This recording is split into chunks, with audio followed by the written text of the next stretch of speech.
ठीक है, स्टार्ट करते हैं सेमीकंडक्टर लॉजिक गेट का लेक्चर नंबर 3। और आज हम लोग पढ़ेंगे characteristic curve of PN junction.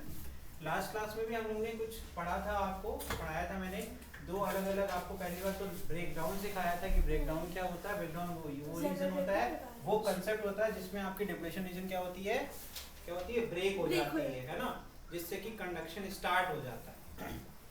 इसमें भी दो प्रकार के होते हैं, एक जेनर होता है, एक एवलांच होता है। हमने ये सीखा था कि जेनरल ब्रेकडाउन में आपका डिवाइस डैमेज नहीं होता है, यानी पीएन जंक्शन डैमेज नहीं होता है, we can reuse it. But avalanche breakdown में हमने ये पाया था कि डिवाइस परमानेंटली डैमेज हो जाता है, we can not reuse it, है ना। ये चीजें हमने सीखी थी। चलिए आगे देखते हैं। फिर हमने क्या सीखा था, तो उसके बाद हम लोग ने फॉरवर्ड बायस और रिवर्स बायस के क्या सारे कैरेक्टरिस्टिक के डिफरेंस देखे थे, और ये अच्छे से क्लियर हो गया था। ठीक है, एक कंक्लूजन था। और लास्ट में हमने रिवर्स करंट का कुछ इक्वेशन देखा था in term of why we are getting exponential graph. उसका रीजन ये मैथमेटिकल एक्सप्रेशन था कि भाई ये एक्सपोनेंशियल नेचर का इक्वेशन बनता है, इसलिए एक्सपोनेंशियल ग्राफ हमको देखने को मिलता है। ठीक है, और आज हम लोग पढ़ने वाले हैं कैरेक्टरिस्टिक ऑफ पीएन जंक्शन, जिसमें मैंने आप लोगों को ये कहा था इतना नोट करने के लिए। ये ग्राफ आपने बना लिया, देन वी विल डिस्कस कि ये ग्राफ कैसे वर्क करता है। तो मैंने आपको पहले भी बताया था कि जब हमने फॉरवर्ड बायस पढ़ाया था और रिवर्स बायस पढ़ाया था कि कैरेक्टरिस्टिक करके होता है मिक्सचर ऑफ दीस टू, मतलब इन दोनों को जोड़ दो, एक ही ग्राफ में दिखा दो। ध्यान से देखोगे you can easily find out कि ये फॉरवर्ड बायस का ग्राफ बना हुआ, ये क्या है, ये रिवर्स बायस का है। दोनों को हमने एक ही ग्राफ पर एक एक्स और वाई के बीच में रिप्रेजेंट कर दिया, तो ये बन गया आपका characteristic curve of the PN junction diode, जिसमें आपको ऑलरेडी पता है रिवर्स सैचुरेशन करंट क्या होता है। ठीक है, नी वोल्टेज क्या होता है, नी वोल्टेज इसके बाद सडनली आपका क्या होगा, एब्रप्टली करंट इंक्रीज होगा, जिस मतलब ये वो है जहां पर आपका ब्रेकडाउन स्टार्ट हो जाए। ये सब सिखाया था आपको मैंने, राइट। फिर ब्रेकडाउन वोल्टेज, ये ब्रेकडाउन वोल्टेज होता है जो रिवर्स बायसिंग करते हैं। तो रिवर्स बायसिंग में डिप्लेशन रीजन जब ब्रेक हो जाती है और उसके बाद आपका जो एब्रप्टली इंक्रीज होता है, हल्का सा भी इंक्रीज करते हैं वोल्टेज, तो बहुत ज्यादा इंक्रीज आता है करंट के अंदर, तो वो हो गया आपका ब्रेकडाउन वोल्टेज। फॉरवर्ड बायसिंग में ब्रेकडाउन नहीं होता, उसमें अपन क्या कहते हैं, नी वोल्टेज कहते हैं। और यहाँ पर रिवर्स वाले में ब्रेकडाउन होता है, तो यानी कि जेनर और एवलांच जो है वो रिवर्स बायसिंग के दौरान पाए जाने वाले ब्रेकडाउन होते हैं। समझ में आ रहा है कि नहीं आ रहा? फिर यहाँ पर कुछ बगल में आपको एक सर्किटरी दिख रही होगी कि फॉरवर्ड बायस में सर्किट कैसी होती है और रिवर्स बायस सर्किट कैसी होती है, और एक सिंबल दिख रहा होगा। तो पीएन जंक्शन पढ़ा तो इस प्रकार से था हम लोग ने, लेकिन सिंबॉलिक रिप्रेजेंटेशन आपका यहाँ पर बगल में बना हुआ है। This is your symbolic representation of PN junction diode. ठीक है, तो सर्किट में हम क्या दिखाएंगे, सर्किट में बेटा हम लोग हमेशा सिंबल यूज करते हैं। और सर्किट यहाँ दो बनी हुई है, एक बार पॉजिटिव है आपका, किससे कनेक्टेड है, फॉरवर्ड बायस में पॉजिटिव किससे कनेक्ट होता है, पी से, और नेगेटिव एन से। ध्यान से देखो यहाँ पर पॉजिटिव टर्मिनल किससे कनेक्टेड है, देखो पी टर्मिनल से, और नेगेटिव किससे है, एन से। What is this, this is voltmeter to measure the voltage across PN junction, जिससे पता चल जाएगा फॉरवर्ड बायसिंग में कि नी वोल्टेज तक हम पहुंचे या नहीं पहुंचे, राइट। फिर मैंने आपको सिखाया था जर्मेनियम के लिए कितना था, इसका जर्मेनियम के लिए 0.3 वोल्ट था और सिलिकॉन के लिए 0.7। This is the value of knee voltage, right. फिर यहाँ पर क्या है, दिस इज योर एमीटर जो कि सीरीज में कनेक्टेड है, कि यहाँ से जब सर्किट कंप्लीट होगी तो जो करंट फ्लो होगा वो ये एमीटर आपका मेजर कर लेगा, जिसकी यूनिट किसमें है, मिली एम्पियर में है। समझ में आ रहा है कि नहीं आ रहा है? Then there is a circuit switch, जिससे हम सर्किट को ओपन और क्लोज कर सकते हैं। समझ में आ रहा है कि नहीं आ रहा है? फिर यहाँ पर भी क्या है, ये अरेंजमेंट क्या है, इसमें क्या किया, पी को नेगेटिव से हमने ऐड कर दिया और एन को पॉजिटिव से, तो ये बन गया आपका रिवर्स बायस। ठीक, इसमें क्या होगा, इसमें वोल्टमीटर क्या मेजर करेगा, ब्रेकडाउन वोल्टेज, क्योंकि आपको पता है कि एक सर्टेन अमाउंट ऑफ वोल्टेज तक यहाँ पर रीडिंग क्या आएगी, जीरो, जब सर्किट क्लोज रहेगी। फिर सडनली क्या होगा, माइक्रो एम्पियर में हमें करंट मिलने लगेगा, तो हम कहेंगे कि सर्किट कंप्लीट हो गई, यानी कि अब ब्रेकडाउन हो चुका है और रिवर्स हमें सैचुरेशन करंट के बाद रिवर्स करंट हमको मिल रहा है। समझ में आ रहा है कि नहीं आ रहा है? ओके, तो ये हो गया बेटा। ठीक, ये सब मैंने आपको पहले भी पढ़ाया हुआ है। ठीक है, चलिए आगे बढ़ जाएं, फटाफट फिगर बनाइए, then we will start with the class. ठीक,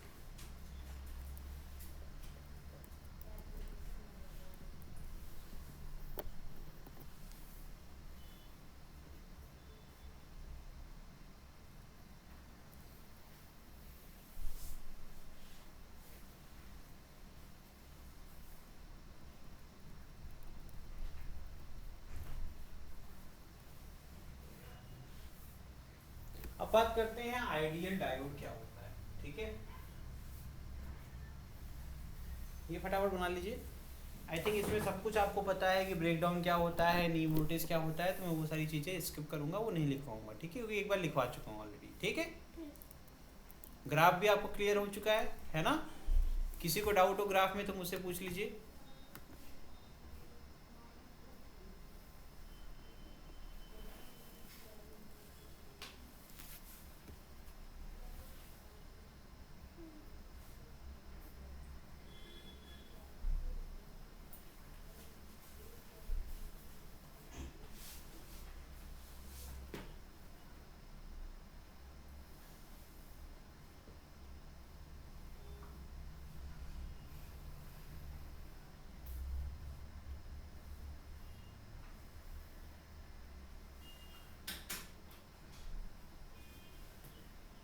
डन? Yes sir. चलिए आगे बढ़ते हैं।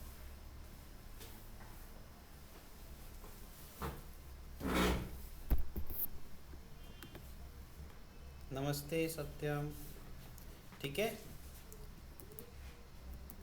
चलिए अब देखिए यहाँ पर एक चीज लिखी हुई है, आइडियल डायोड क्या होता है। आइडियल डायोड में हमने ये देखा है, आइडियल डायोड में ये जंक्शंस माने जाते हैं कि फॉरवर्ड बायस में क्या होता है, फॉरवर्ड रेजिस्टेंस क्या है, 0 है, और रिवर्स बायस में ये मानते हैं कि जो resistance offered by the diode है वो क्या है, इंफिनिटी है। तो इसका मतलब हम ये मान के चलते हैं, क्योंकि यहाँ पर सुना ध्यान से, कह रहे हैं जब फॉरवर्ड बायस में होगा तो ये सर्किट को क्या कर देगा, क्लोज कर देगा और अपने अंदर से करंट को फ्लो होने देगा विदाउट ऑफरिंग एनी रेजिस्टेंस, ठीक है। तो सुनो, हम लोग क्या करते हैं, हम लोग फॉरवर्ड बायस में ना नी वोल्टेज के ऊपर से ऑपरेशन को कंटिन्यू मानते हैं। तो हम लोग जो भी वोल्टेज अप्लाई करेंगे फॉरवर्ड बायस में वो नी वोल्टेज से ज्यादा करेंगे। तो हम जब भी ऑन करेंगे अपनी सर्किट तो हमें हमेशा क्या मिलेगा, हमेशा सर्किट स्विच ऑन हो जाएगी अगर हम फॉरवर्ड करेंगे। सुनते जाना ध्यान से, क्योंकि 0.3 वोल्ट और 0.7 वोल्ट मतलब जर्मेनियम और सिलिकॉन का इस्तेमाल सबसे ज्यादा होता है प्रैक्टिकली।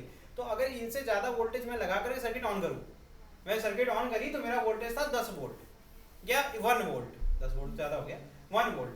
तो इसका मतलब जैसे ही वो हो जाएगा वैसे डिप्लेशन खत्म हो जाएगा, बिकॉज वो आपका जो वोल्टेज रिक्वायर्ड है for the breakdown is sufficient, जो आपका आप दे रहे हो, सप्लाई कर रहे हो। तो इससे क्या हो रहा है, आप जब भी ऑपरेशन कर रहे हो तो आपको रेजिस्टेंस ऑफर कितना हुआ, 0।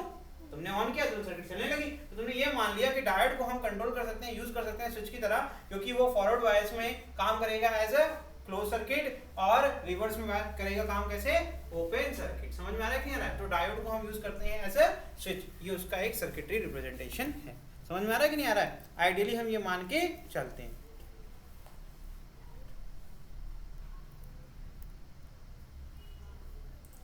अब एक चीज लिखवा देता हूं तुम्हें, स्ट्रेंथ ऑफ डिप्लेशन फील्ड, जो डिप्लेशन रीजन है उसकी फील्ड की स्ट्रेंथ होती कितनी है, ठीक है।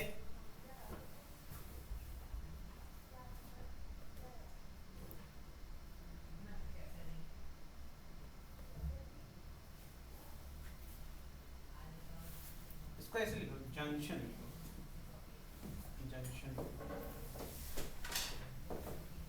तो ये हो जाएगा E will be equal to del V by D, that is equal to 0.5 upon 10 to the power minus 7, that is equal to 10 to the power approximately 10 to the power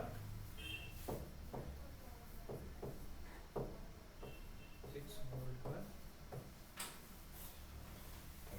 ठीक है।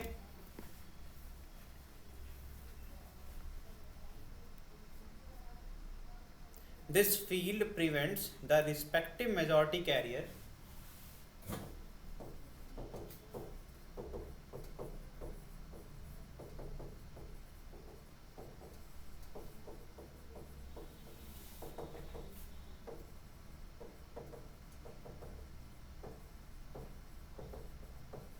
from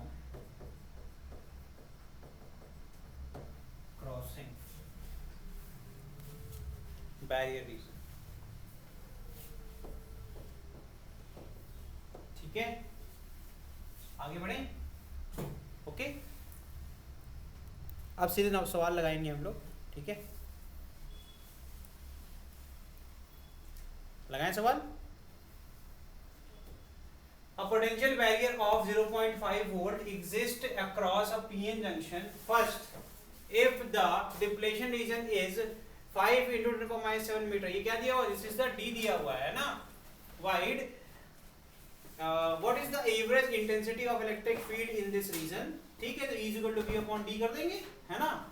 और an electron with speed 5 × 10⁵ meter per second approaches the PN junction from N side, with what speed it will enter the P side, ठीक तो है, क्या दिक्कत है। तो kinetic energy work energy theorem लगा देंगे दूसरे वाले के लिए, और पहले वाले के लिए अभी फॉर्मूला लिखा है मैंने। तो क्या हो जाएगा, E is equal to, first वाला क्वेश्चन निकालना तो आसान है, अभी जस्ट इसीलिए पढ़ाया ये। क्या हो जाएगा, V अपॉन D, V कितना है 0.5 वोल्ट अपॉन D कितना है 5 × 10⁻⁷ सॉल्व कर लो, आंसर निकाल लो। आंसर वोल्ट पर मीटर आना चाहिए। तो ये अभी इसको just same to same question किया है, तो ये क्या हो जाएगा 10⁻⁶। अरे यार ये 5/10 हो जाएगा वोल्ट पर मीटर, हाँ वोल्ट पर मीटर एग्जैक्ट आ रहा है। सेकंड वाले के लिए क्या करेंगे, वर्क एनर्जी थ्योरम यूज करेंगे।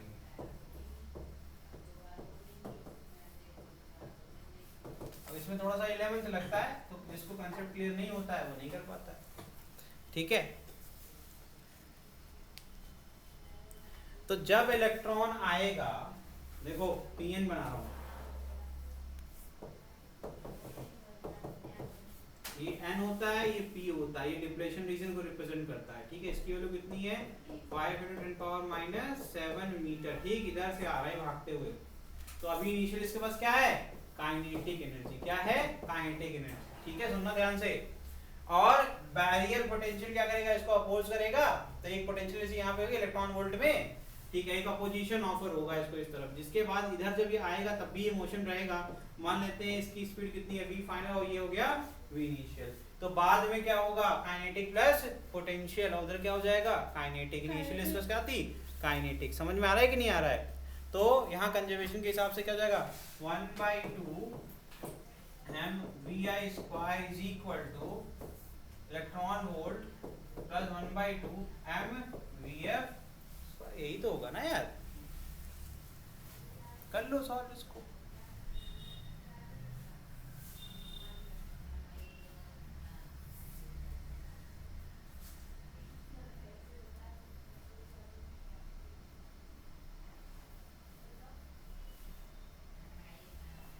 हमें क्या निकालना है, हमें V फाइनल निकालना है, हमें क्या निकालना है V फाइनल। तो ये हो जाएगा V फाइनल स्क्वायर, इस देखते हैं ना ध्यान से, मैंने इसको इधर भेजा और 1/2 m को क्रॉस मल्टीप्लाई कर दिया, ठीक है बेटा, देखते जाओ, देख पा रहे हो कि नहीं तुम लोग। ये वाला मास वो वाला मास सेम रहेगा कि नहीं, इस इलेक्ट्रॉन है तो है, ठीक है। पहले इसको इधर करो, चलो हम पूरा कर देते हैं, हम एक स्टेप बचाना चाह रहे थे लेकिन आप लोग जो है थोड़े से कमजोर जो थे। क्या हो जाएगा 1/2, ठीक, 2 को क्रॉस मल्टीप्लाई कर लो पहले यार तुम लोग, ठीक है। तो ये जाएगा VF इज इक्वल टू, अब देखो ये इतना तो करना सीखना पड़ेगा, 2 गया और m डिवीजन में, तो ये 2 कट गया और m भी कट गया, बचेगा क्या VA² माइनस, यहाँ जाएगा electron 2 electron volt upon mass, ये तो आएगा, ये हो गया है ना। सॉल्व कर लो इसका आंसर, आंसर हो जाएगा, ये 2 है, ठीक है। करिए, इलेक्ट्रॉन की वैल्यू 1.6 × 10⁻⁹ होती है भैया, ठीक है।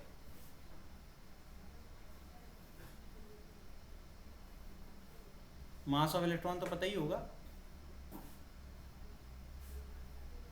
इसको आप सॉल्व करेंगे, यू विल गेट 2.7 × 10⁻⁵ मीटर पर, ठीक है बेटा, ये इसका आंसर है। कर लीजिए नोट, मास ऑफ इलेक्ट्रॉन कर लोगे ना, ठीक है।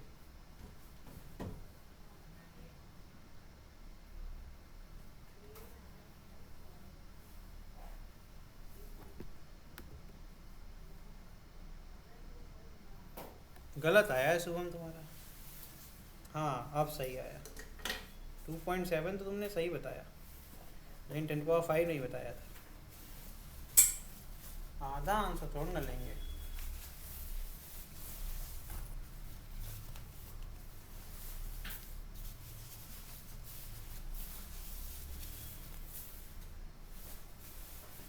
ठीक है, कोई दिक्कत तो नहीं। गर्मी हो गई यार, आगे बढ़ जाएं। चलिए भाई देखो next,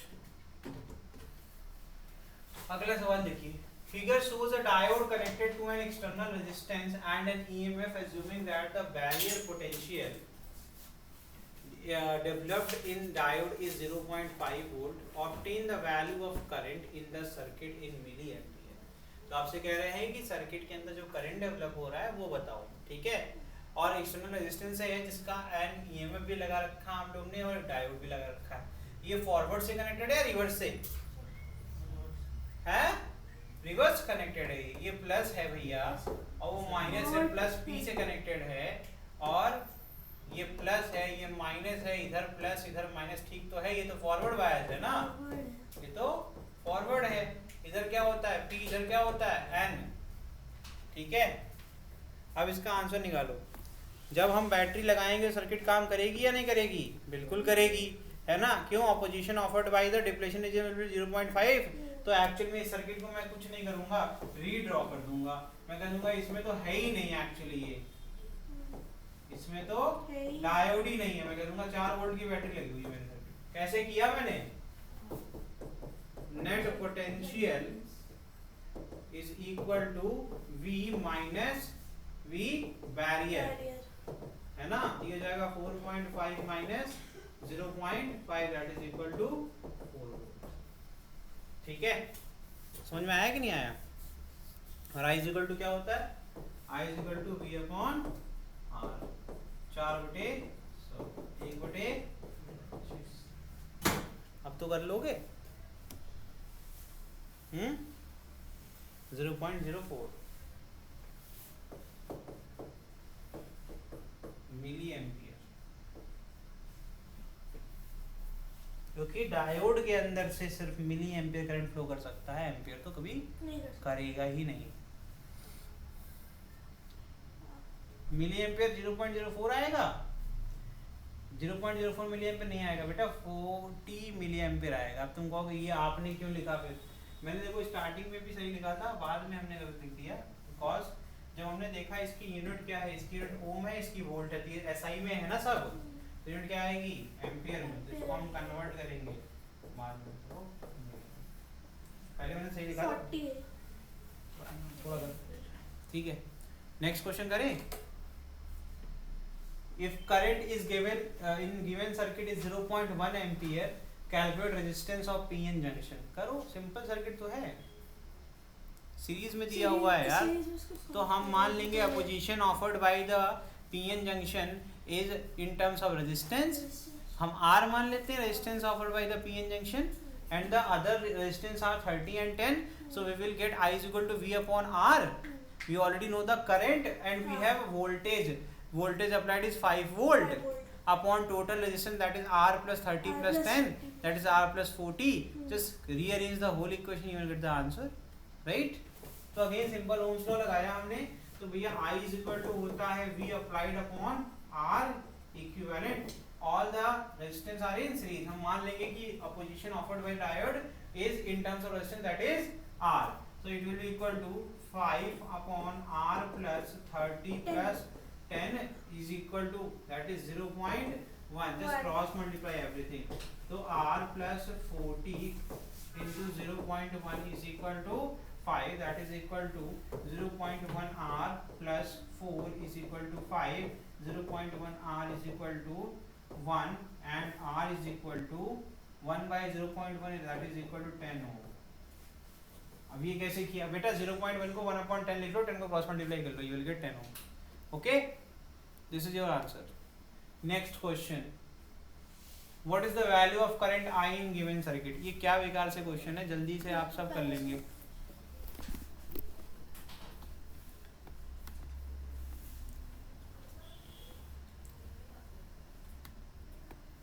again I is equal to V upon R use कर सकते हैं, we can do this, है ना। तो इसमें क्या कर सकते हैं अपन, यहाँ डायरेक्टली देखिए what is the value of current I in given circuit। तो कैसे निकालेंगे? टोटल इक्विवेलेंट रेजिस्टेंस कैसे निकालेंगे? पहले पैरेलल को सॉल्व कर लेंगे। हाँ, सीरीज में कॉम्बिनेशन दिया ही था। ठीक है। तो यहाँ पर ये फॉरवर्ड बायस है, रिवर्स बायस है? सारा खेल तो बस उतने का ही था और कुछ करना ही नहीं था सर्किट में।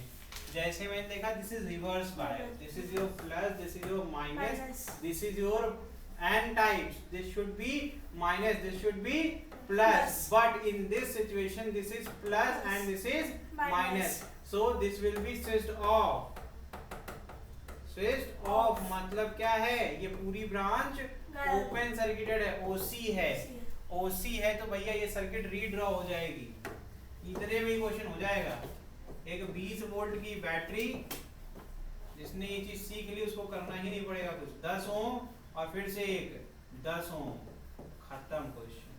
ठीक है, I is equal to V upon R, 20 बटे 20। तुमने क्या किया लड़की?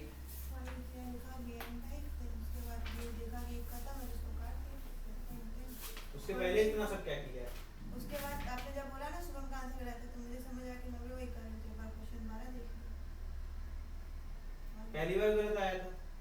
नहीं तो मेरा आंसर आया नहीं था, आपने पहले ही बोल दिया था तो मैंने वो किया क्यों? सब मैंने ध्यान से नहीं किया।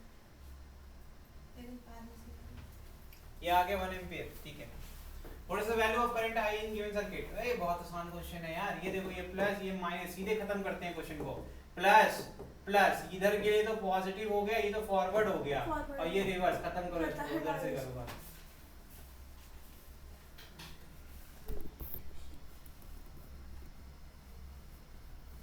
तो सीधे जाएगा I is equal to V upon R, net potential कितना हो जाएगा 2.7 माइनस 0.7 अपॉन R कितना हो जाएगा 1 किलो ओम, है ना, खत्म हो गया क्वेश्चन।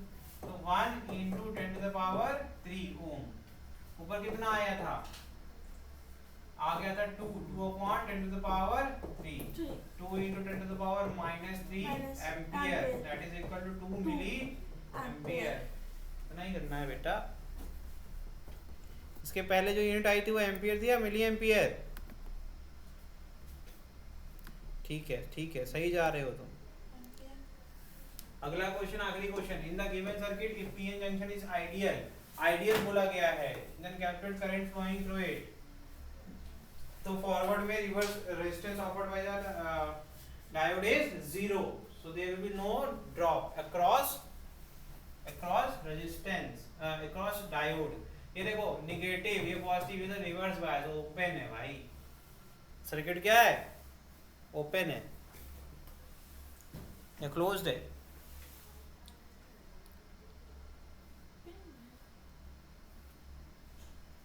ओपन है या क्लोज्ड है?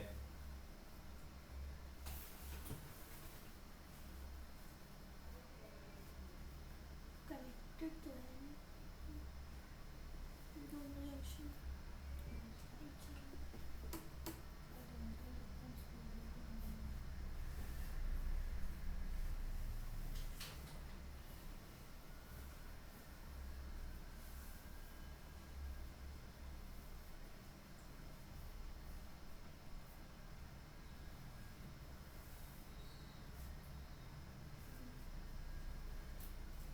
ओपन है या क्लोज्ड है? देखिए कौन बता रहा है। ओपन, सत्यम गोस्वामी।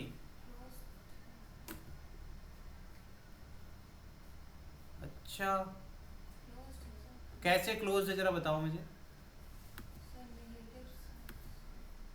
नेगेटिव किससे कनेक्ट होना चाहिए? अरे फॉरवर्ड और रिवर्स कॉपी में देख लो क्या बताया मैंने, फॉरवर्ड के लिए प्लस कहाँ जाना चाहिए, पी पे तो होल होता है और एन पे क्या होता है, इलेक्ट्रॉन। फॉरवर्ड में तो यही ना, जिसका होल है उसको होल दो, जिसके पास इलेक्ट्रॉन उसको इलेक्ट्रॉन, यही तो सिखाया है ना मैंने। तो फिर क्या हो जाएगा इस केस में, पी किधर होता है? इतना टाइम नहीं है तृप्ति, इतना तुम सोच रही हो, इतना टाइम नहीं है मेरे पास।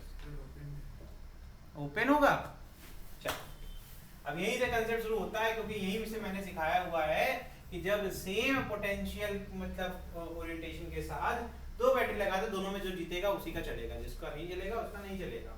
नोटिस करने वाली बात थी, धरती माता जो है सबसे अच्छा मीडियम है सर्किट को कंप्लीट करने के लिए। तभी एक लाइव वायर तो तुम्हारे घर में बिजली हम दे देंगे। कैसे? एक अर्थिंग लगा देंगे, लाइव से करंट लेंगे, न्यूट्रल से वापस कर देंगे, और वो वापस जाए कहाँ जाएगा, अर्थ जो लगा रहेगा सब स्टेशन पे, वहाँ सर्किट कंप्लीट हो जाएगी। समझ में आ रहा है? अर्थ में कनेक्टेड हो जाते हैं। तो इसका मतलब सर्किट को रीड्रॉ करना चाहिए हमें इस प्रकार से। ये सब कहाँ बताया था, ये सब इलेक्ट्रिसिटी में बताया था।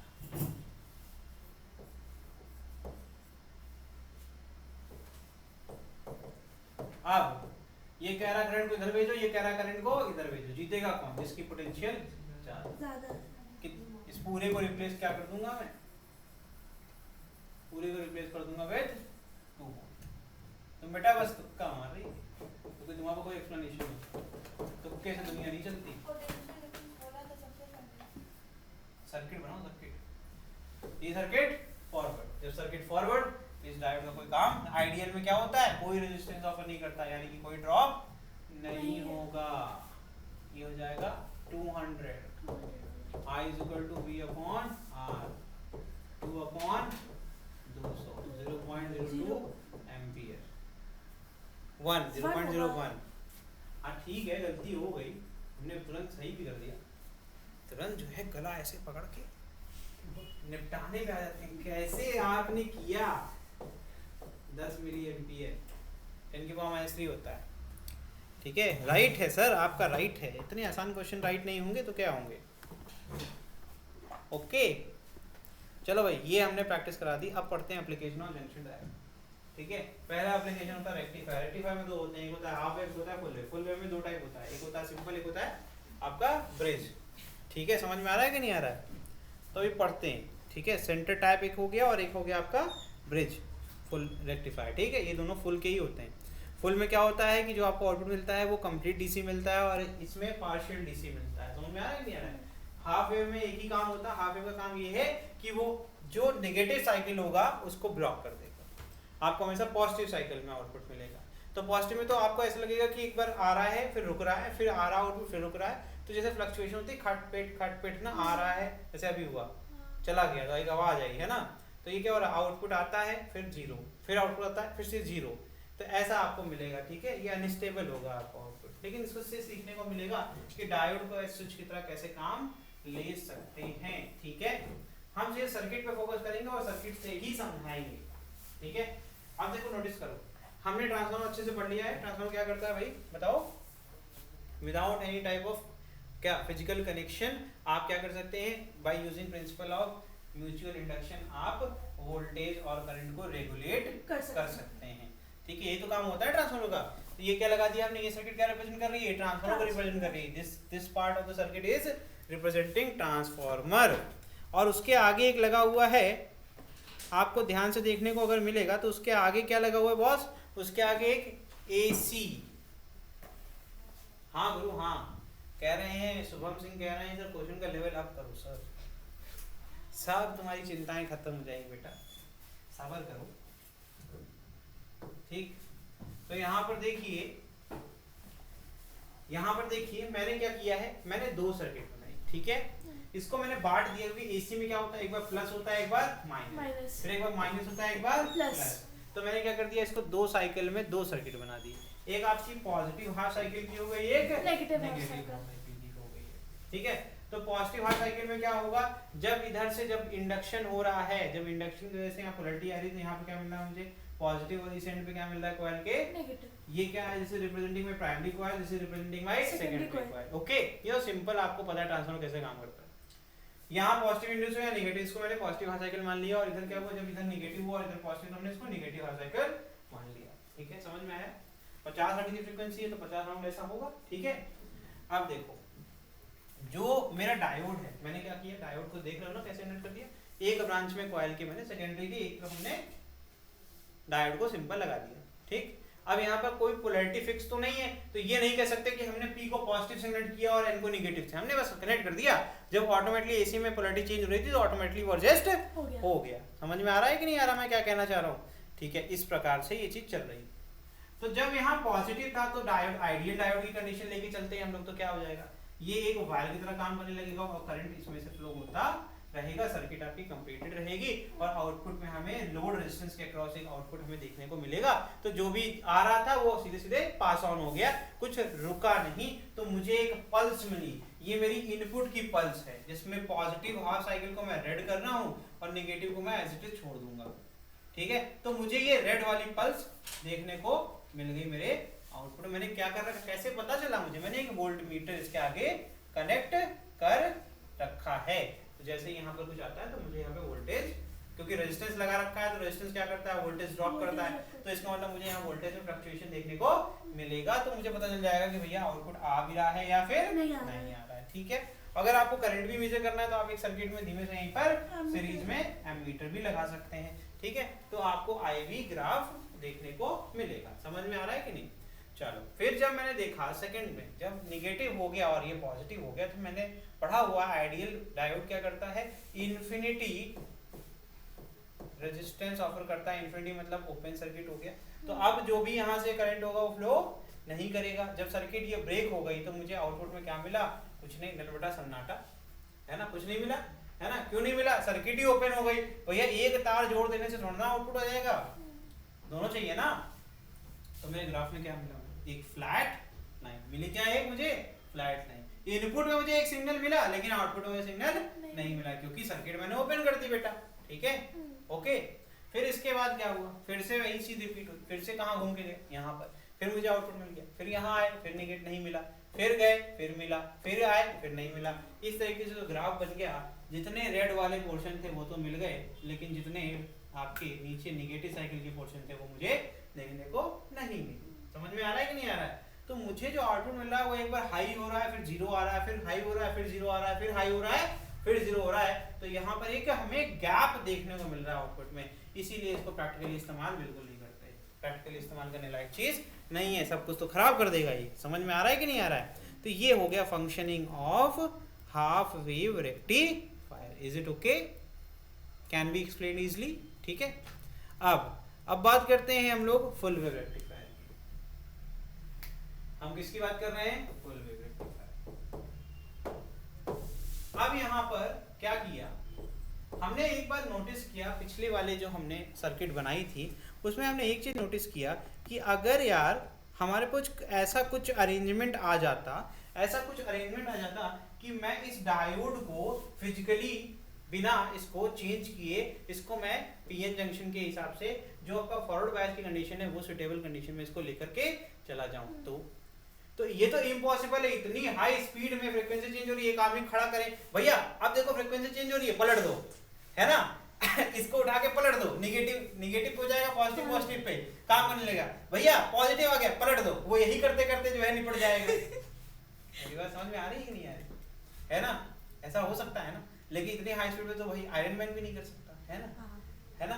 तो इसका प्रैक्टिकल तरीका क्या हुआ? तो प्रैक्टिकल तरीका ये हुआ कि हमने कहा यार एक काम करो, हम एक काम करते हैं, एक ब्रिज बना देते हैं, इसको सेंटर में, माफ करना, एक सेंटर टैप बना देते हैं। हम सेंटर पे एक कटिया लगा देते हैं, कॉइल पे कटिया मतलब टैप करना, कटिया लगा दिया, एक हुक की तरह कनेक्ट कर दिया। हमने क्या किया, कॉइल जो सेकेंडरी कॉइल थी उसमें 3 कनेक्शंस हो गए। देखना ध्यान से मैंने कहा 2 डायोड ले लो, तुम 2 डायोड ले लो।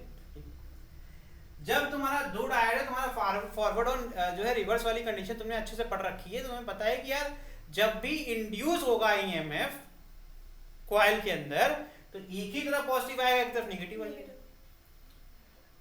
एक चीज तो फायदा हो गया कि एक ब्रांच आपकी एक्टिव हो जाएगी, एक इनएक्टिव हो जाएगी। लेकिन फिर एक प्रॉब्लम आई कि एक तो एक्टिव हो गई लेकिन क्लोज नहीं हो पा रही थी, क्योंकि आपने दूसरे जहां से वो क्लोज होती थी वो आपने ओपन कर दी। तो इसका एक बीच का सोल्यूशन निकला, एक काम करो कि बीच में भी अगर हम चाहें तो क्या कर सकते हैं, कॉइल सर्किट कंप्लीट करनी है ना, तो कॉइल को 2 हिस्से में बांट देते हैं, सेकेंडरी को। मेरी बात समझ रहे? अब इससे क्या होगा कि जो भी पोलैरिटी आएगी, अगर यहाँ पॉजिटिव आई है तो जहां सर्किट कंप्लीट होगी वहां पर नेगेटिव हो जाएगी, क्योंकि ये वाला पार्ट तो वर्क ही नहीं कर रहा है कॉइल का। क्यों नहीं कर रहा? क्योंकि ये ओपन सर्किटेड है, और जब ओपन सर्किटेड है एक्चुअली में ये रहे या ना रहे कोई फर्क नहीं पड़ता है। मेरी बात समझ रहे हो नहीं समझ रहे हो? तो यहाँ से रास्ता खुल गया, यहाँ से अपन जाने लगे, ठीक, यहाँ जाने लगे और लोड को हमने बीच में लगा दिया और उसको यहाँ कटिया लगा दिया हमने कॉइल के साथ, तो ये काम करने लगा। जब पॉजिटिव था तो ये काम करने लगा, इस तरीके से हमें आउटपुट मिल गया। अब मैंने एक नई चीज ऑब्जर्व करी, अब निगेटिव जब हुआ तो नेगेटिव हुआ तो ऊपर वाली ब्रांच बंद, फिर से वो कटिया काम आई। अब क्या हुआ, यहाँ निगेटिव तो यहाँ भी निगेटिव, क्यों? क्योंकि ये ओपन सर्किटेड है। ओपन सर्किटेड में हर जगह पर सेम पोटेंशियल होता है बेटा, पता होना चाहिए, ठीक है। तो यहाँ पर निगेटिव आ गया, तो अब मैंने देखा पॉजिटिव कहाँ गया था, पॉजिटिव इस एंड पे गया था। जब इस एंड पे गया तो ये वाला वर्क कर रहा था, क्योंकि इसको पी को क्या चाहिए था, पी को पॉजिटिव से और एन को नेगेटिव से कर दो। डायोड आइडियल कंडीशन में जीरो रेजिस्टेंस ऑफर करेगा, वो क्लोज सर्किट में चला जाएगा, यही तो सिखा था ना हम लोग ने। अब यहां से करंट आगे गया और फिर से यहां से कंप्लीट हो गया। कुछ नोटिस करो, इस जो रेजिस्टेंस, जो लोड रेजिस्टेंस है, उसके लिए करंट की डायरेक्शन हमेशा सेम रहेगी, फर्क नहीं पड़ता है कि नीचे से आ रहा है या ऊपर से आ रहा है, इसकी पोलैरिटी भी सेम रहेगी। इंटर कर रहा है तो पॉजिटिव से करेगा और एग्जिट करेगा तो नेगेटिव से। समझ में आ रहा है कि नहीं आ रहा है? तो लोड का एक टर्मिनल पॉजिटिव एक नेगेटिव हमेशा बना रहेगा। आउटपुट में क्या मिल रहा है गुरु? आउटपुट देखो ध्यान से, पहला जो पॉजिटिव था वो तो एज इट इज निकल गया। इतनी सर्किट को ध्यान से देखोगे तो हाफ वेव रेक्टिफायर दिखेगा। दूसरे वाले में चेंज हो गया, दूसरे वाले में ये वर्क नहीं कर रहा था, अभी भी नहीं कर रहा है, लेकिन एक एक्स्ट्रा लगाने से नीचे वाला वर्क करने लगा। तो एक कॉमन ब्रांच जो है इसको कहते हैं सेंट्रेट है। समझ में आ रहा है कि नहीं आ रहा है? जिस पे अपन ने लोड को लगा दिया और एक एडिशनल डायोड लगाने से हमारी सर्किट क्या हो गई, अब निगेटिव वाले को भी सेम पोलैरिटी के साथ दे रहा है। आउटपुट इसका मतलब ये पॉजिटिव हो गया। पहले अगर पॉजिटिव थी और वही पोलैरिटी अगर दूसरे साइकिल में मिल रही है, इसका मतलब पॉजिटिव साइकिल हो गई ना वो भी। तो हमें क्या मिल गया, जो गैप था वहां पर भी निगेटिव क्या बन गई, positive. And again and again and again and again and again.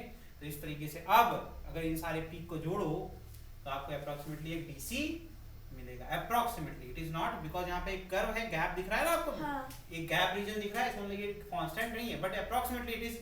उसको हम सीखेंगे कैसे हम इसको कवर अप करते हैं। फिल्टर सर्किट एक आती है वो लगा लेंगे तो हमें आउटपुट में कांस्टेंट मिलेगा जो कि डीसी आउटपुट देगा। तो what is the purpose of rectifier? It converts AC to DC. समझ में आ गया कि नहीं आ गया? समझ में आ गया? तो इसका काम, मेन काम क्या है, एसी को डीसी। हाफ वेव सिर्फ एक्सपेरिमेंटल है, we don't have to spend time on it. हमें पढ़ना क्या है, हमें फुल वेव पढ़ना है, ठीक है। हमारा फोकस कहाँ होना चाहिए, फुल वेव। समझ में आ गया? वर्किंग इजी था, ठीक है। थोड़ा बहुत इसमें लिखवा देते हैं, ठीक है। यहाँ लिखिए full wave rectifier, it rectifies both cycle of input, ठीक है। and of two types, जिसमें पहला टाइप क्या है, सेंटर टैप रेक्टिफायर। सबसे पहले सर्किट बनाओ, ये लिखो, फिर मैं आपको सरल भाषा में लिखवा देता हूँ कैसे ये वर्क करता है।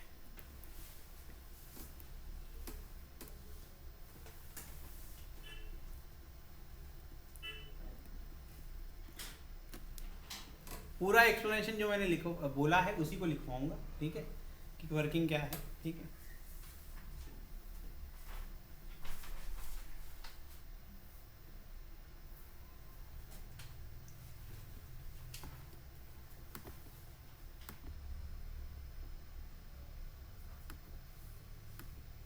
लिखिए during the positive half, during the, सीधे वर्किंग लिखवा रहा हूं, the positive half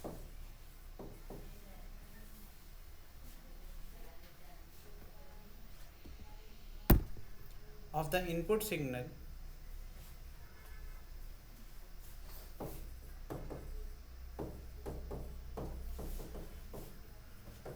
S1 is positive and S2 is negative। क्या है, S2 क्या हो जाएगा, negative. In this case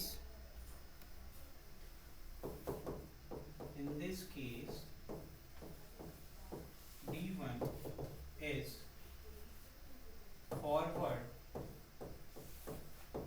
bias and D2 is reverse bias, ठीक है बेटा। D1 क्या होगा, फॉरवर्ड बायस होगा, और D2 क्या होगा, reverse bias.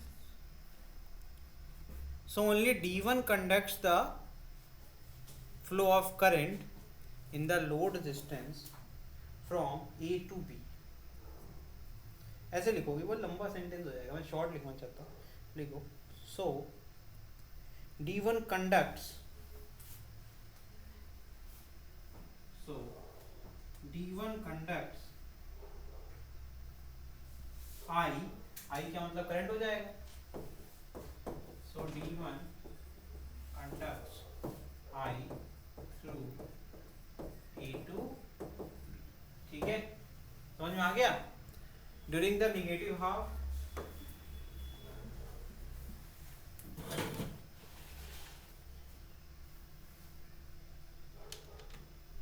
During the negative half लिखते रहो बैठो नहीं। During the negative half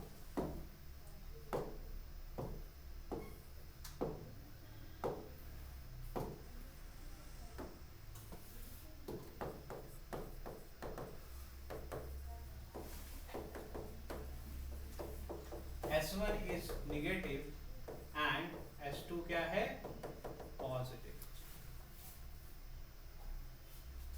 so D1 is reverse bias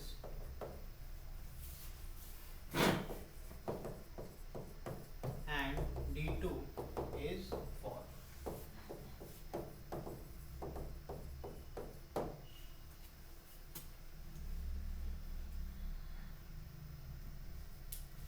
so only D2 conducts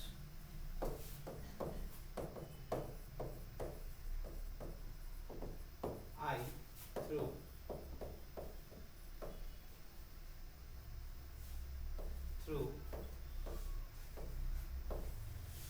A to B,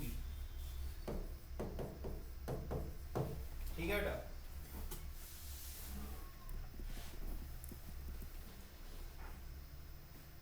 It is clear that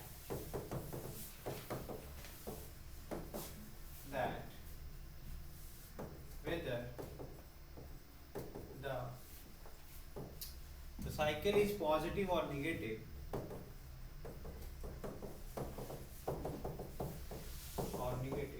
current conducts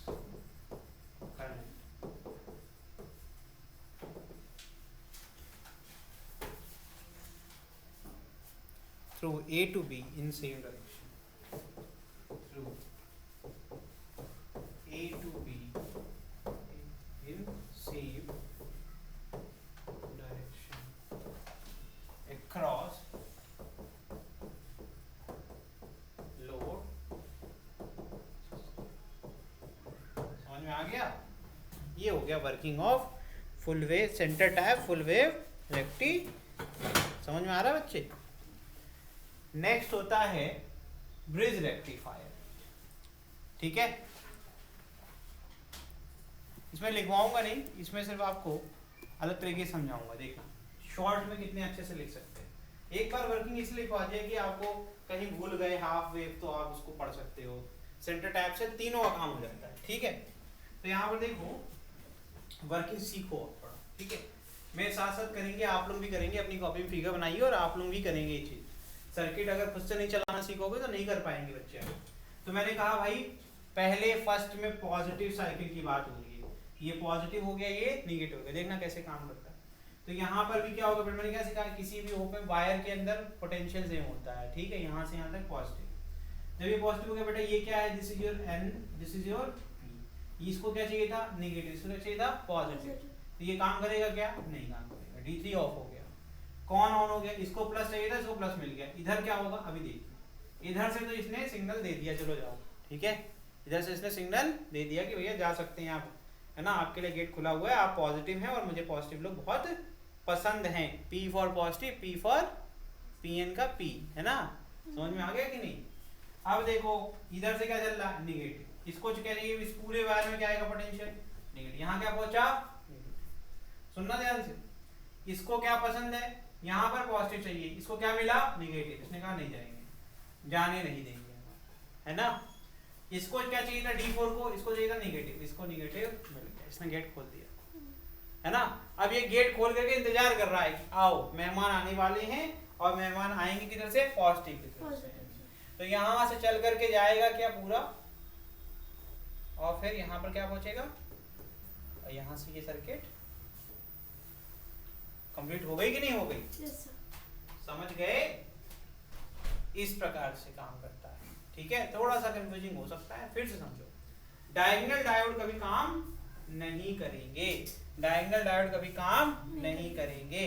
फिर से देखो, प्लस मतलब पी वाला एक्टिव, इसने गेट खोल दिया, इधर से गए, यहाँ गए, लोड रेजिस्टेंस के पास गए और यहाँ पर प्लस से आए थे तो प्लस छोड़ दिया, अगले में क्या हो गया निगेटिव।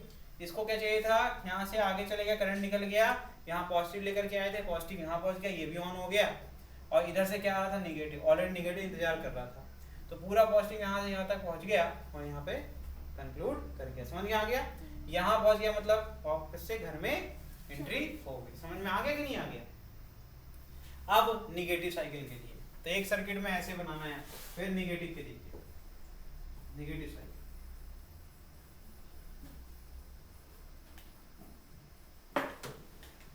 निगेटिव में क्या होता है, यहाँ निगेटिव हो गया, यहाँ पर पॉजिटिव। अब पॉजिटिव यहाँ से मतलब करंट का डायरेक्शन क्या हो जाएगा, ये, यहाँ पर ये, ठीक, यहाँ पहुंचेगा। अब D4 क्या हो गया, D4 नाराज हो गया, कह रहा है कि मुझे निगेटिव चाहिए था, तुम क्या लेकर चले आए, पॉजिटिव। कहता है नहीं जान देंगे, बंद हो गया। ठीक, फिर यहाँ भी इसको पॉजिटिव इसने कहा चलो भैया बहुत बढ़िया, इंतजार कर रहे थे बहुत देर से आपका, आप आ गए, D2 ऑन हो गया, D2 ऑन हो गया। अब देखना ध्यान से, D2 ऑन हो गया, यहाँ पहुंचा तो पॉजिटिव, ये क्या हो गया, D1 को इसने कर दिया बंद। और भी तरीका है समझने का, निगेटिव यहाँ आया, निगेटिव आया, ये क्या है, P है, P का एंड को पॉजिटिव चाहिए था, ये भी बंद हो गया। ठीक, इसको चाहिए था निगेटिव, ये निगेटिव यहाँ पहुंचा, इसने कहा बहुत बढ़िया, हमने गेट खोल दिया, अब मेहमान आएगा तो हम जाने देंगे। अब यहाँ से अपन पहुंचे, यहाँ गए, देखो direction of current across load, load के अक्रॉस डायरेक्शन ऑफ करंट है वो बदल रहा है, नहीं बदलेगा, नोटिस करो। इधर ही से पिछली बार भी गए थे और फिर से जा रहे हैं, यहाँ पहुंचेंगे। इस बार ये जो ऐसे नॉट बना है ना, ये जंपर होता है, जंपर वायर मतलब एक ऊपर एक रखा है, कनेक्टेड नहीं है। यहाँ से ये निकल गया, कहाँ पहुंचा, यहाँ, इस बार रास्ता इसका ये, इसको फिर से यहाँ पहुंच गया घर में। समझ में आया कि नहीं आया? नोटिस करो, इसको कोई मतलब नहीं है, तुम इधर से घूम के आओ चाहे उधर से घूम के आओ, हमें तो भैया सेम डायरेक्शन में करंट चाहिए।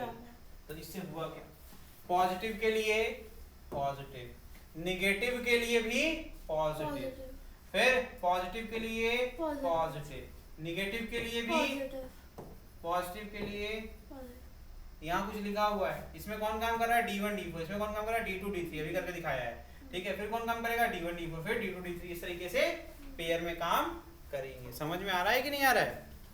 ये हो गया आपका working of the bridge rectifier. Is it okay? समझ सबको आ रहा है? चलो चलिए आगे बढ़ जाएं। अब इसमें लिखिए, इसमें फंक्शनिंग अलग तरीके से लिखवाऊंगा, इसमें सिर्फ वर्किंग ऑफ डायोड लिखवाऊंगा, बाकी आप कर लेंगे। ठीक है, ड्यूरिंग पॉजिटिव हाफ साइकिल,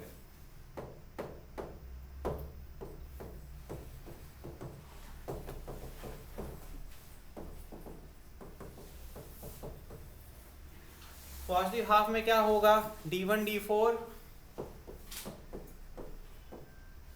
क्या होगा, forward and D3 D2 reverse bias. ठीक है, ठीक है। स्विच क्या है इसकी, ये ऑन स्विच, इसका क्या मतलब होता है, ऑन, इसका मतलब है, ठीक है, ड्यूरिंग नेगेटिव हाफ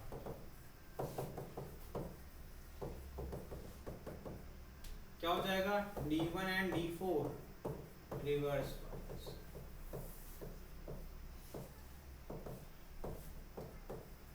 ठीक है, मतलब ऑफ स्विच,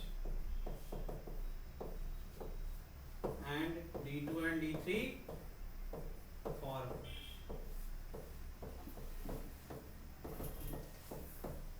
मतलब ऑन स्विच।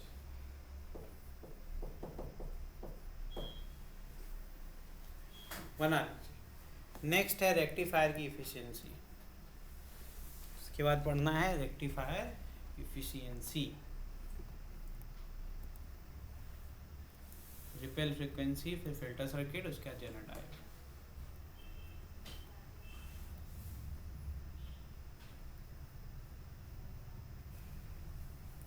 ट्रांजिस्टर तो पढ़ना नहीं है हम लोग को बेटा, अच्छी बात तो यही है कि आपको अब ट्रांजिस्टर भी नहीं पढ़ना है।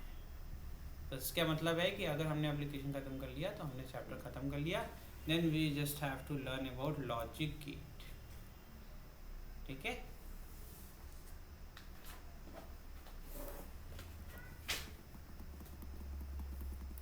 हो गया नोट. आगे बढ़ जाए. लिखिए इफिशियंसी, रेक्टिफायर इफिशियंसी नीटा से रिप्रेजेंट करते हैं इफिशियंसी को. ठीक है. रेक्टिफायर इफिशियंसी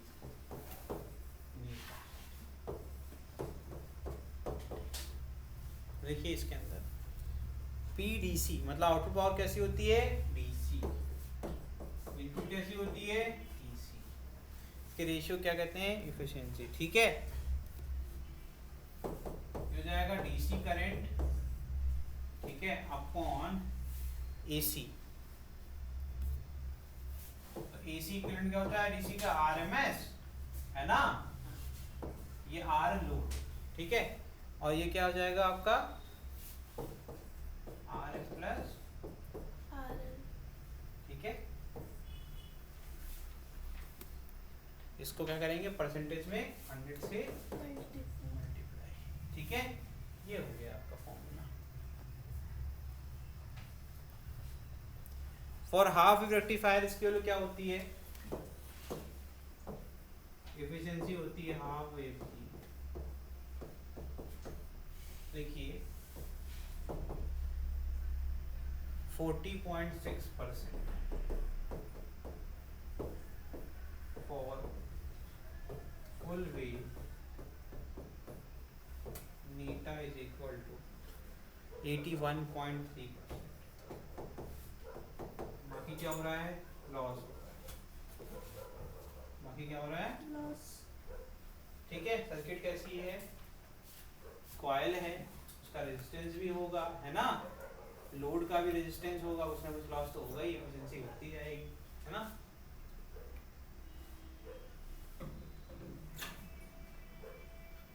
चलिए भाई आगे बढ़ जाएं. नेक्स्ट होता है ripple frequency for half wave rectifier.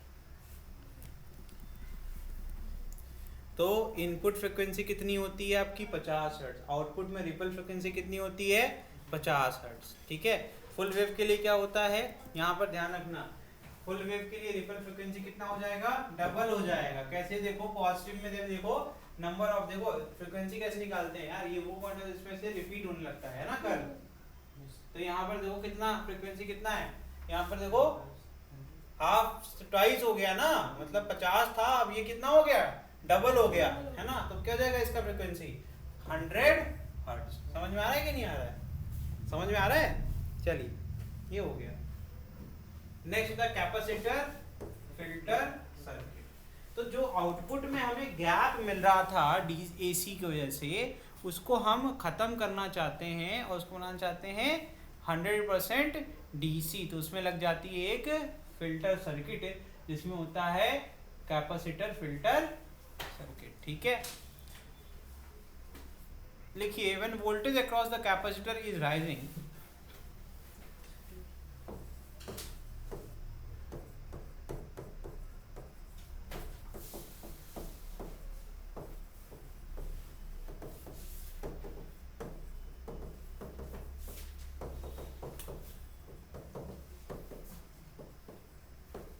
ध्यान से काम कैसे करता है, सर्किट से ही समझ लो यार. तो तुमने आउटपुट लिया फुल वेव से, उसको किसको दे दिया, कैपेसिटर. कैपेसिटर क्या करता है भाई, डीसी वोल्ट देता है ना, डीसी वोल्ट देता है और कांस्टेंट देता है. नोटिस करते हो ये बात की नहीं. ठीक. तो इसका मतलब हमने क्या फायदा किया, यूज कर लिया, हमने कहा कि इसको पकड़ा दो, किसको, कैपेसिटर को. वेरिएबल जो हल्का फुल्का जो वेरिएशन हमें देखने को मिल रहा है यहाँ पर, इसको किसको दो, कैपेसिटर को. ये पहले फुल चार्ज जाएगा. जब ये चार्ज हो जाएगा तो ये आउटपुट में क्या देगा, ये कांस्टेंट सप्लाई देगा, कांस्टेंट वोल्टेज की सप्लाई देगा. तो हमें क्या मिलेगा, हमें सिर्फ और सिर्फ कंटिन्यूअस कांस्टेंट वोल्टेज मिलेगा. फ्रीक्वेंसी इसकी क्या होगी, 0. यहाँ पर एक आपको दिख रहा होगा, इसमें एक वेरिएशन है, देख रहे हो ना, पीक के बाद एवरेज निकालने पे. इसको ही खत्म करने के लिए हम फिल्टर सर्किट लगाते हैं. ठीक है. तो जो भी डिस्चार्जिंग होती है वो कौन उसको बार बार चार्ज कौन करता रहता है, जो आपने सप्लाई दे रखी है. तो आउटपुट में कभी आपको लगेगा ही नहीं कि आपका कहीं पर भी वोल्टेज ड्रॉप है. समझ में आ रहा है कि नहीं आ रहा. कैपेसिटर उसको फिल कर देगा, जो भी गैप होगा उसको फिल कर देगा. तो लिखिए when the voltage across the capacitor is rising it gets charged. For instance, if there is no external load it remains charged. If there is no external load it remains charged. ठीक है, कैसा बना रहता है वो? Charge बना रहता है. It gets discharged through the load. It gets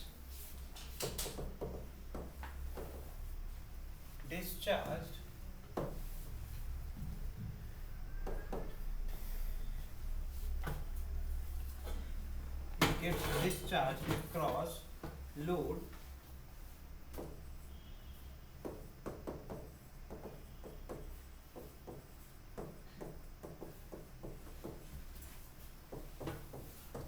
and voltage starts to drop.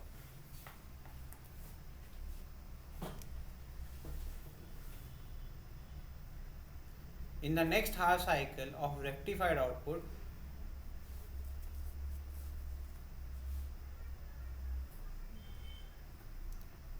in the next cycle of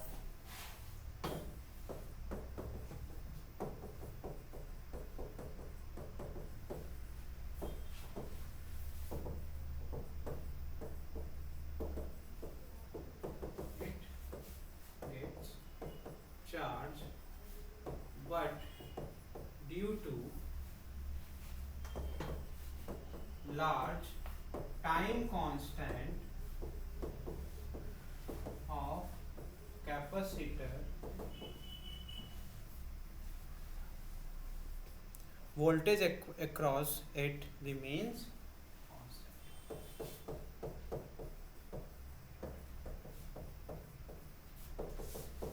Remains. समझ में आ रहा है कि नहीं आ रहा है?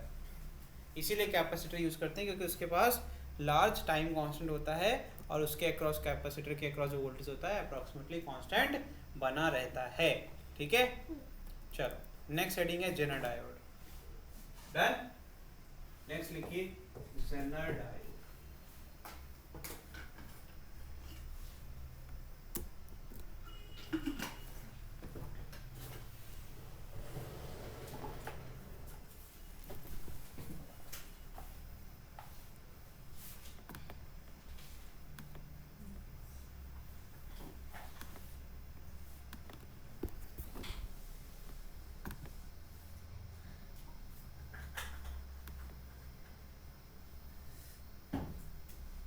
सत्यम कह रहा है कि 2 बार गेट है, बड़ी बात. लिखिए it is special purpose diode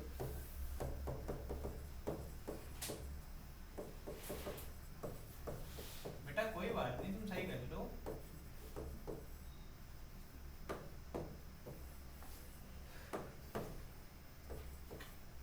it is special purpose diode designed to operate under the reverse bias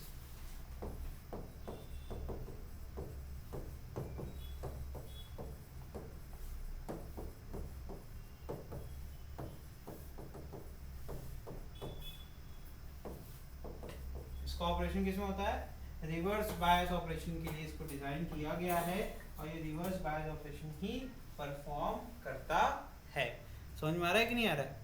in the breakdown region. और किस रीजन में काम करता है? In the breakdown region. इसका सिंबल भी अलग होता है, देखो सर्किट में बना हुआ है, नहीं बना है तो अपन बना देंगे, कोई बात नहीं. ठीक है. And used in voltage regulation. काम क्या होता है? वोल्टेज को रेगुलेट.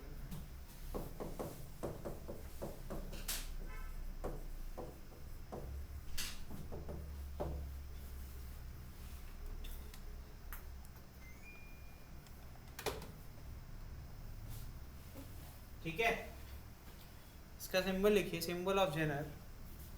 सिंबल देखिए इसका ये है सिंबल ऑफ जेनर। ठीक है,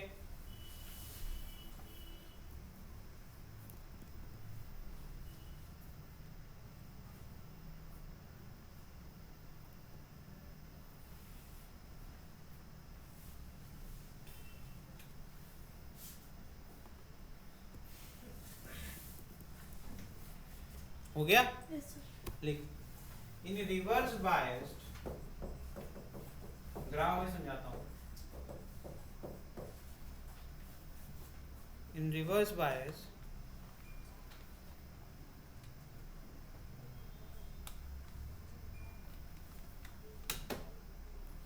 of Zener diode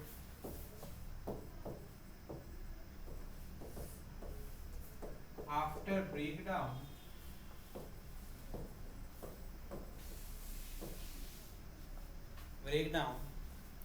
voltage VZ, इसको ऑपरेट किसमें करते हैं, ब्रेकडाउन रीजन। मतलब इसका मतलब है कि अपन कौन सा ब्रेकडाउन कर रहे होंगे, जेनर ब्रेकडाउन कर रहे होंगे। जेनर ब्रेकडाउन में इसको बार बार रीयूज कर सकते हैं। तो हम पहले इसको वोल्टेज उतना अप्लाई करेंगे VZ जिससे कि ये क्या हो जाए, ब्रेकडाउन रीजन में आ जाए। उसके बाद ही एक्चुअल में इसका इस्तेमाल शुरू होता है। ठीक है, इसका कह रहे हैं a large change in the current can be produced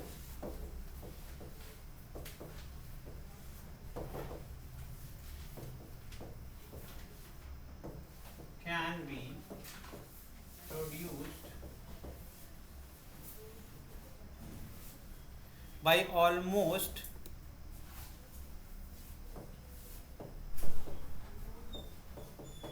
insignificant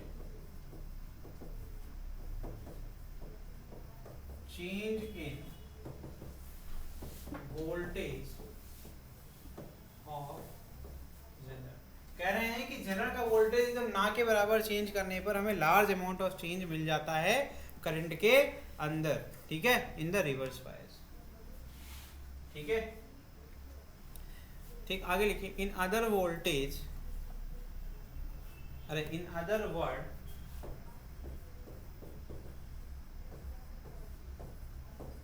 Jenner voltage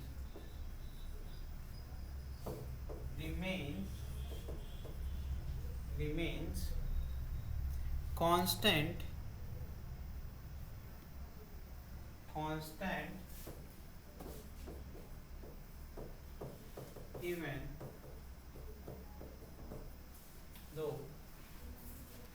even though current through the Zener diode, current through the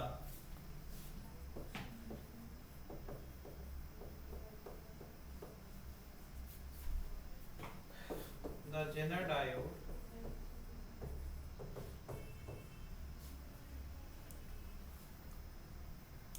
varies over a wide range।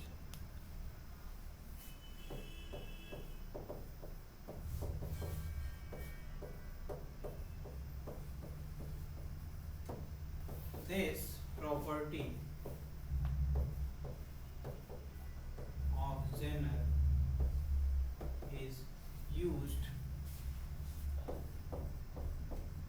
to regulate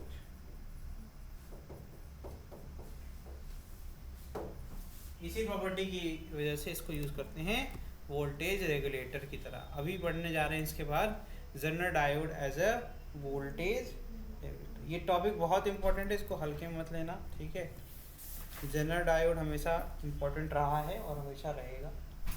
ठीक है, इसको अच्छे से पढ़िए और इसको याद कर डालिए।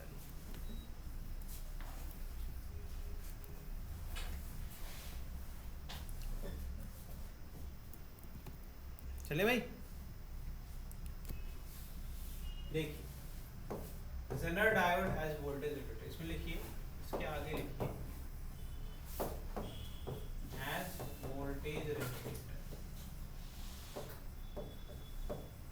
और उसके बाद सर्किट बना डालिए। फिर हम उसके बाद लिखना स्टार्ट करते हैं। सर्किट बनाओ फटाफट।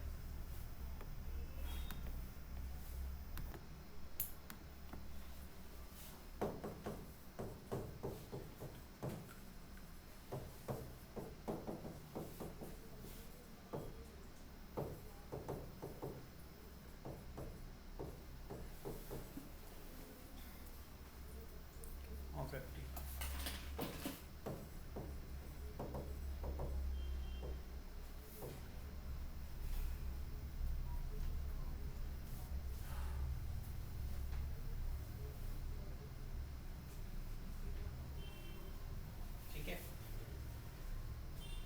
is connected to the Zener diode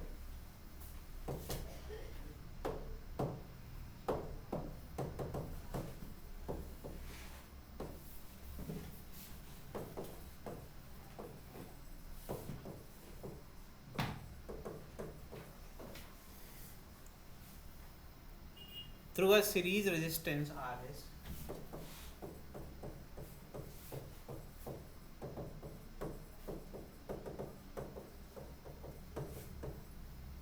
ठीक है, such that the Zener diode is reverse bias, such that the Zener diode is reverse biased.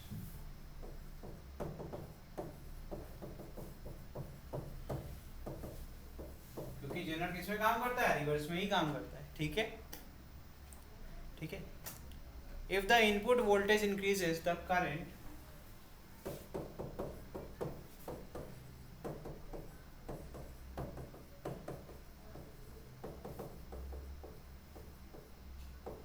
increases the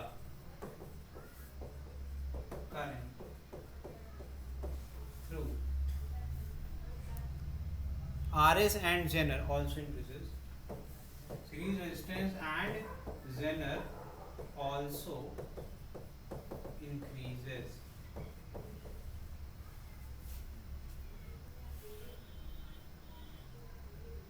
This increases the voltage drop across RS.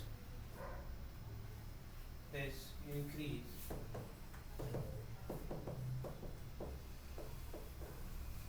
voltage drop. Current बढ़ेगा तो voltage drop बढ़ेगा कि नहीं बढ़ेगा? अरे resistance का nature ही होता है, करंट जितना आएगा उतना हीट डिसिपेट करेगा, वोल्टेज ड्रॉप बढ़ा देगा, ठीक है. V = IR होता है. Without any change in the voltage across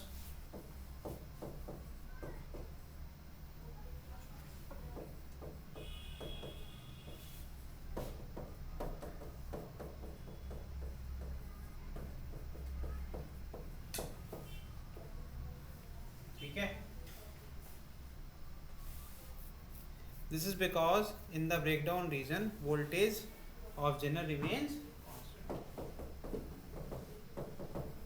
अभी ये समझा के उसके बाद ही आगे बढ़ेंगे. Because in reverse operation बहुत important है, voltage across Zener remains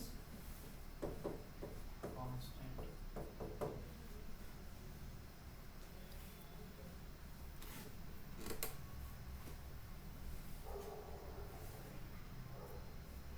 Even though the current through the Zener changes.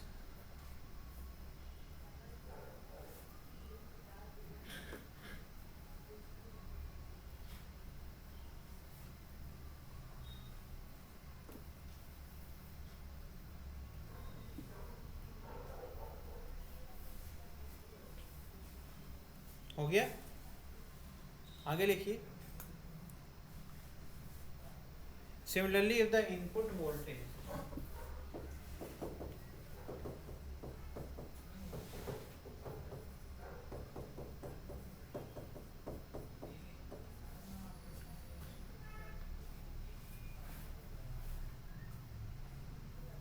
decreases, the current through RS, ऐसे एरो में लिख दे क्या, the current through RS also decreases, ठीक है, and Zener diode also decreases.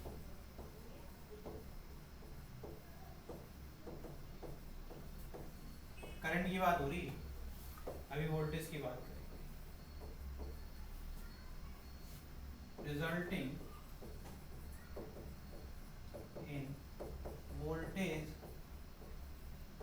drop across RS decreases, ठीक है. ये आखिरी वाली लाइन पता नहीं दिख रही है कि नहीं दिख रही है, दिख तो रही है अच्छे से, ठीक है। But across zener diode remains constant, but across zener diode remains constant.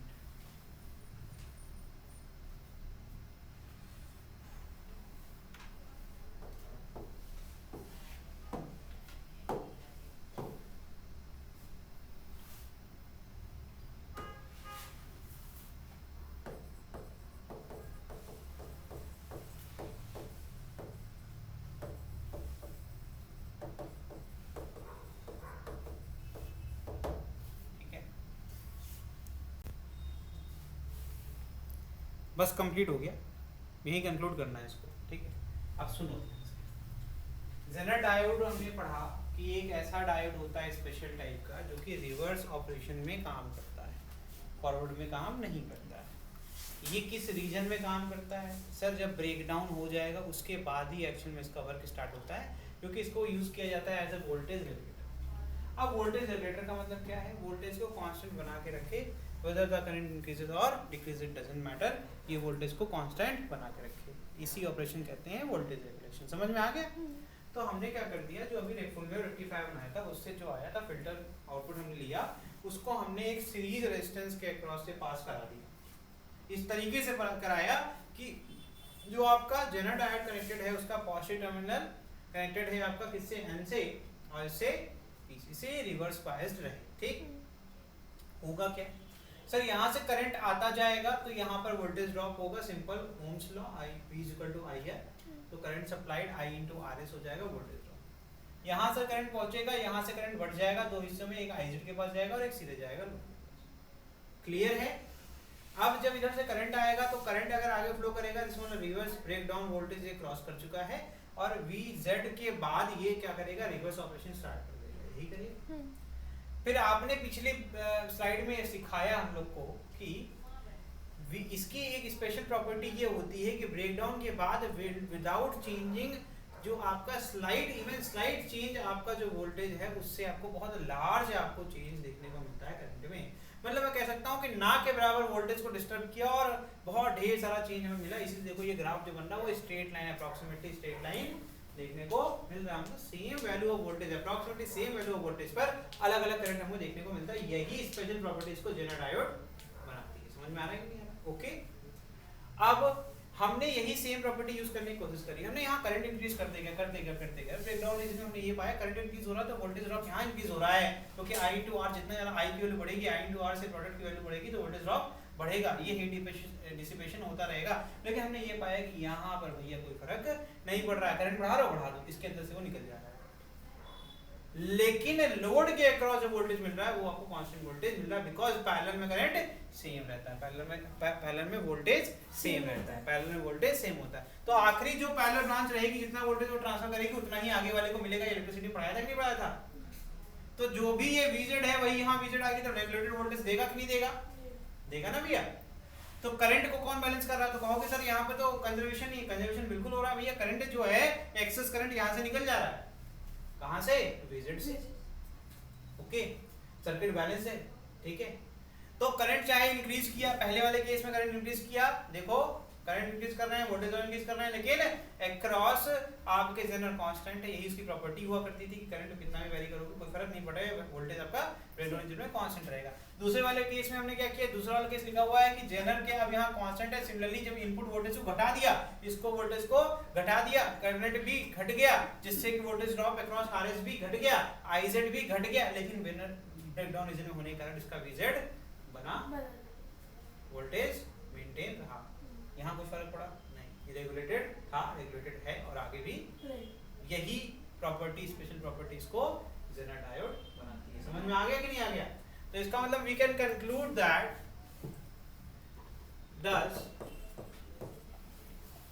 thus any increase or decrease in the input, any increase or decrease in the input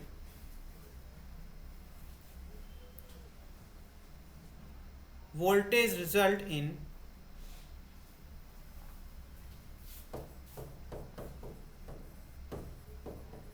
result in increase decrease in potential drop across RS without any change in voltage across Z. Without any change in voltage across Z. ठीक है, this 10 जनर यहाँ से 10 करना, 10 नहीं करना, 10 the Zener diode act as 10 the Zener diode act as voltage, समझ में आया कुछ? Zener diode कैसे एक्ट करता है वोल्टेज रेगुलेटर की तरह, ये चीज़ बहुत इंपॉर्टेंट है, सीख जाओगे तो आपको समझ में। ओके चलिए, अगला एप्लीकेशन सेमीकंडक्टर क्या है? अगला एप्लीकेशन जो होता है सेमीकंडक्टर का वो होता है आपका एलईडी। क्या होता है? LED, light emitting diode. ठीक है, जिसमें ऑप्टो इलेक्ट्रॉनिक जंक्शन डिवाइसेस में पहला हो गया एलईडी। इसमें क्या होता है? हाईली डोप्ड होता है पीएन जंक्शन। ठीक है, जब हम फॉरवर्ड बायस में करते हैं तो ये क्या करता है? रेडिएशन इमिट करता है, जैसे आपके क्लासरूम में ये कर रहा है। ठीक है, और इसका जो सिंबल होता है वो क्या होता है? बाहर की तरफ रेडिएशन को शो करता है। ठीक है, समझ में आ रहा है कि नहीं आ रहा है? यहाँ पर देखो, जो इलेक्ट्रॉन है वो कहाँ से एन से पी की तरफ जाते हैं फॉरवर्ड ऑपरेशन में, होल कहाँ से पी से एन की तरफ। जंक्शन पे क्या होता है? रिकम्बिनेशन होता है, और रिकम्बिनेशन एनर्जी से एक फोटोन रिलीज होते हैं, और जो कि बैंड गैप से जो है स्लाइटली लेस एनर्जी रिक्वायर्ड पे होते हैं। ठीक है, समझ में आ रहा है कि नहीं आ रहा है? इसको हम लिखवाएंगे नहीं। ठीक है, एप्लीकेशन में बस आप जानते नहीं कि होता कैसे है, वर्क कैसे करता है। तो यहाँ लिख देता हूँ वर्क इन फॉरवर्ड बायस। ठीक है, समझ में आ रहा है कि नहीं आ रहा है? और ये क्या होता है? हैवीली डोप्ड होता है, डोप्ड पीएन जंक्शन से बनता है। किससे बनता है? हैवीली डोप्ड पीएन जंक्शन पे। रिकम्बिनेशन कहाँ होता है? At the depletion region. कहाँ होता है? डिप्लेशन रीजन, जिसकी वजह से फोटोन निकलता है। On recombination energy is on, लिख देता हूँ, सिर्फ उतना लिखूंगा जो बहुत काम का है। Combination of electron and hole, it releases energy in the form of photon.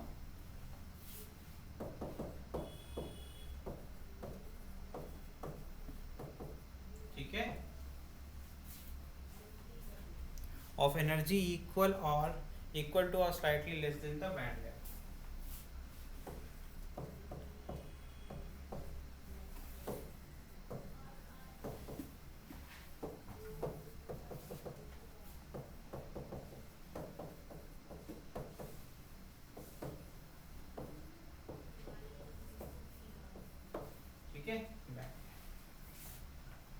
समझ में आ गया?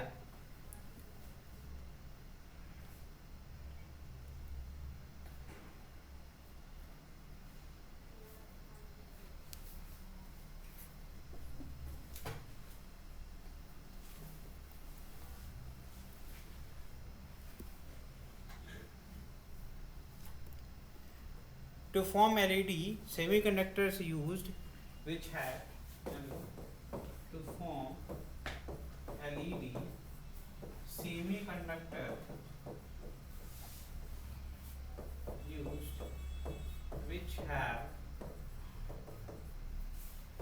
band gap of 1.8 electron volt to 3 electron volt। ठीक है, इसमें सिलिकॉन गैल्वेनियम नहीं आते हैं बिकॉज उनकी जो एनर्जी होती है वो इंफ्रारेड रीजन में पाई जाती है। इंफ्रारेड तो हम देख ही नहीं सकते इसीलिए। ठीक है, नेक्स्ट होता है फोटो डायोड।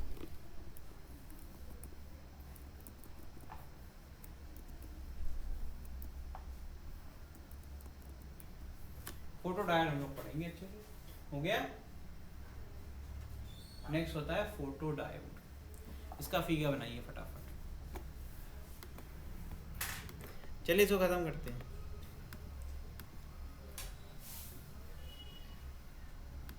हो गया, इसको लिख लिया है, लिखिए it is special purpose junction.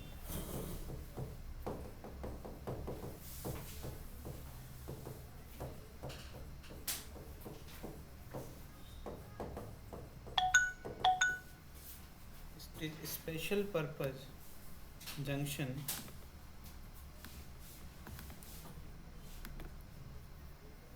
diode used to sense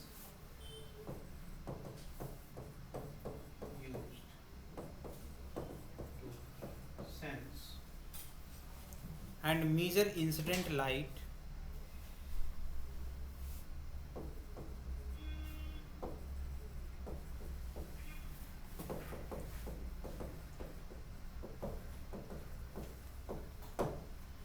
symbol कैसा होता है?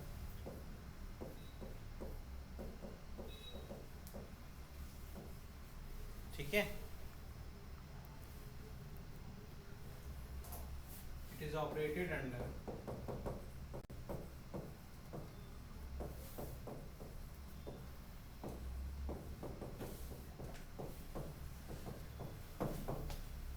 reverse bias।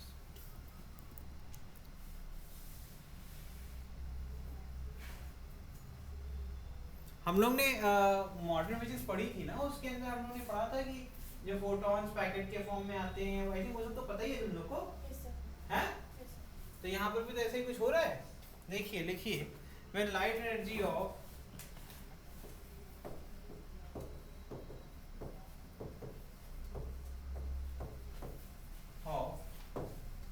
h nu falls on the photodiode,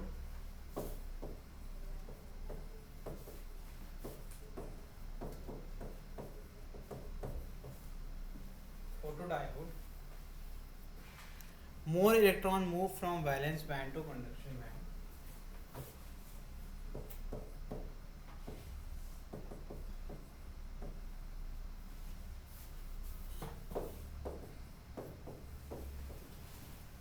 conduction band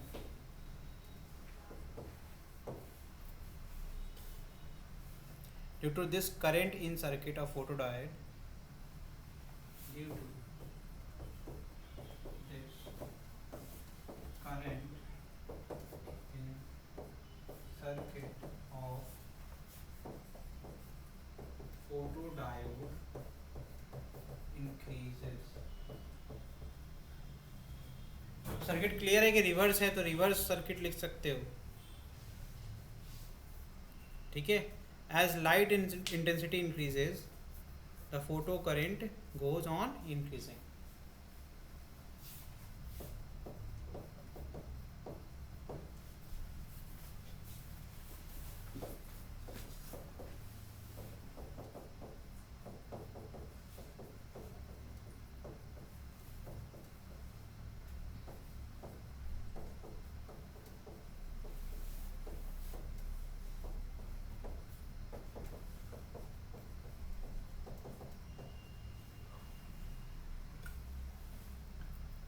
So photodiode is used to detect light intensity. Example, video camera।